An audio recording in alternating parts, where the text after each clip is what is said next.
మీ business ఏదైనా మీ ఊర్లో promotion చేయాలంటే అది సుమన్ టీవీతోనే సాధ్యం. ఇప్పుడే సంప్రదించండి. ప్రెసెంట్ మనం ఇప్పుడు విశాఖపట్నం భీమిలి నియోజకవర్గం పద్మనాభ మండలంలో ఉన్న అనంత పద్మనాభ స్వామి దేవాలయానికి వచ్చాం. ఇక్కడ వేలాది మంది భక్తులు అనంత పద్మనాభ స్వామిని దర్శించుకోవడానికి వస్తున్నారు. ఈ గుడి విశిష్టత ఏంటి అనేది తెలుసుకుందాం. నాతో పాటు రండి.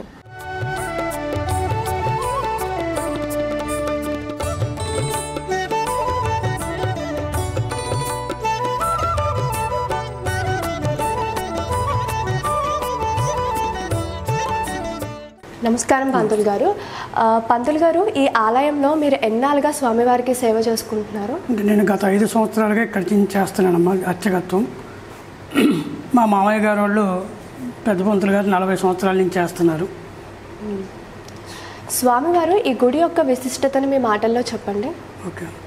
గోస్తనీ తీరవాసాయ మాధవాయ మహాత్మనే శ్రీభూ సమేతాయ అనంత పద్మనాభాయ మంగళం. నమస్కారం అండి.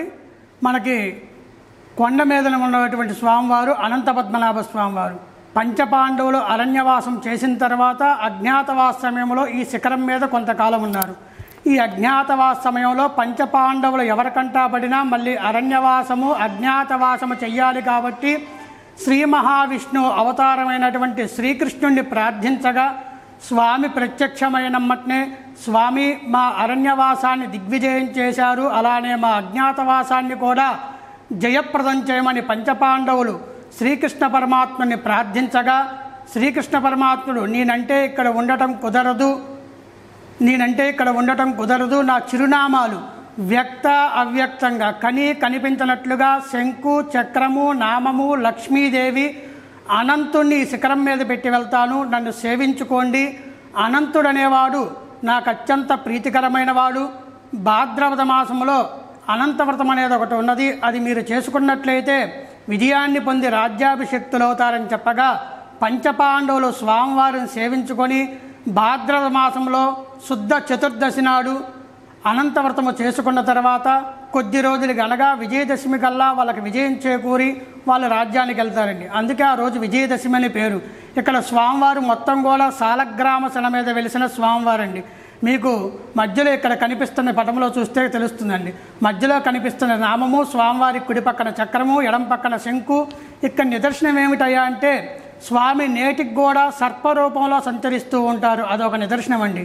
ఇంకొకటి ఏమిటయ్యా అంటే మన వరలు మొత్తం మీద కూడా స్వయంభూ వెలిసిన పద్మనాభ స్వామి మనకి ఇక్కడ ఒక్క చోటనే ఉన్నది. కేరళలో త్రివేంద్రంలో ఉన్న స్వామివారు కూడా ప్రతిష్ఠించిన విగ్రహం తప్పితే స్వయం వ్యక్తం కాదండి. ఈయన కొండ దిగువన కుంతీ మాధవ స్వామి, ఈయన కుంతీదేవి ప్రతిష్ఠించిన మాధవ స్వామి అండి. పంచపాండవుల తల్లి కుంతీదేవి కుమారులు అరణ్యవాసానికి అజ్ఞాతవాసానికి వెళ్ళాలని దిగులుతో చింతతో 5 చోట్లకు తీర్థయాత్రలకు వెళ్తుంది.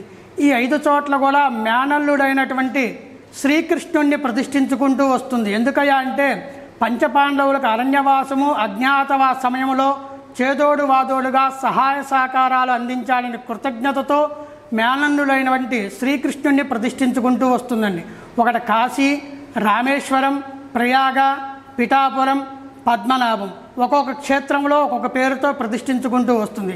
కాశీలో బిందుమాధవ స్వామి, ప్రయాగాలో వేణుమాధవ స్వామి, రామేశ్వరంలో సేతుమాధవ స్వామి, పిఠాపురంలో సుందరమాధవ స్వామి, చివరి క్షేత్రంగా శ్రీకృష్ణుడు కోరిక మేరకు ఇక్కడ కుంతి అని పేరు వచ్చిన తర్వాత మాధవుడని వస్తుందండి.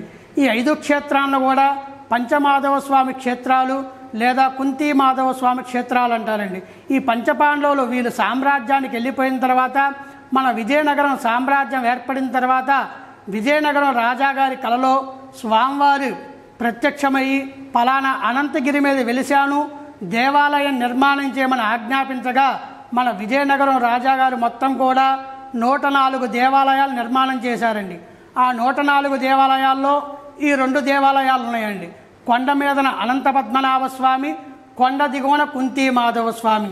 ఈ దేవాలయాల నిర్మాణం జరిగి సుమారు 650 సంవత్సరాలు అవుతుందని చరిత్ర చెబుతుందండి.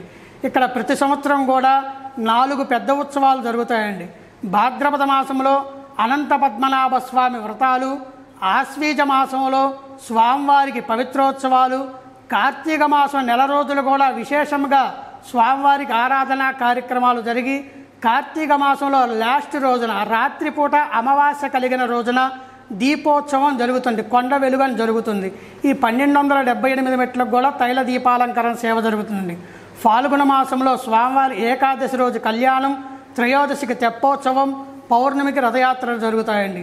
చిన్న చిన్న ఉత్సవాలు వచ్చి ధనుర్మాస సేవలు, ముక్కోటి ఏకాదశి, కుంతీ మాధవ స్వామికి నవనీత సేవ, చందనోత్సవం, లక్ష తులసి పూజ కార్యక్రమాలు జరుగుతాయండి. ఇక్కడ జరిగే ఉత్సవాలు ఇవ్వండి. శ్రీ అనంత పద్మనాభ స్వామినే నమః, శ్రీ కుంతీ మాధవ స్వామినే నమః. చాలా చక్కగా చెప్పారు పంతులు గారు.